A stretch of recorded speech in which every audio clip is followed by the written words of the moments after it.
O Cerceda gañou ali por 0-2 nun partido pois con polémica. Houbo 3 penaltis, fallou un o Cerceda nun encontro que, como dixo Luisito, pois o Racing de Ferrol estivo aí ata pois máis ou menos media da segunda metade. O encontro comezou con ese penalti que fai Curro Vacas.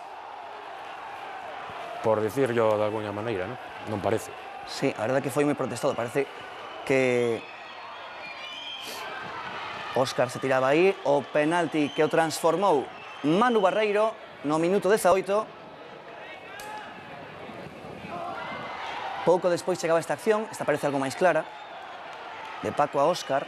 Non descartes de todos os hitos que o dianteiro faga bastante por tirarse. Igual, isto era o minuto 18, dous penaltis xa. Mira onde manda Cabrejo o balón. Así pon as mans o veterán xogador do Cerceda. E o Racing, que como dicía Luisito, pois sí que tivo algunha. Esta, por exemplo, para Marcos Suárez, clarísima. Esta outra que imos ver de Sueiro, banda dereita, perdón, banda esquerda, desde aí, mira, vai probar Pois moi o disparo de Pablo Rey, perdón, era o que disparaba aí Pablo Rey, despois a ocasión para Felipe, as sucesivas sen opción ninguna. Segunda metade, Aira tamén fallou, a verdade que sí que se pudo meter no partido Racing de Ferrol, Sí, porque nese momento, lembremos que o marcador era de 0-1. Isto tamén é chave. Na segunda parte foi expulsado Antonio, exxogador do Cerceda, Antonio que xa lle marcara o seu ex-equipo na Copa de Diputación. Despois ainda tivo algunha oportunidade o Cerceda, un par delas de Xaco, esta é unha delas. Bueno, hai que dicir que o Racing, a verdade é que o tivo todo en contra, Sí, porque tal e como foron as circunstancias do encontro, e vexan aí esa man, igual esta sí que parece algo máis clara, man de Casanova, xa cando quedaban 8 minutos pro remate.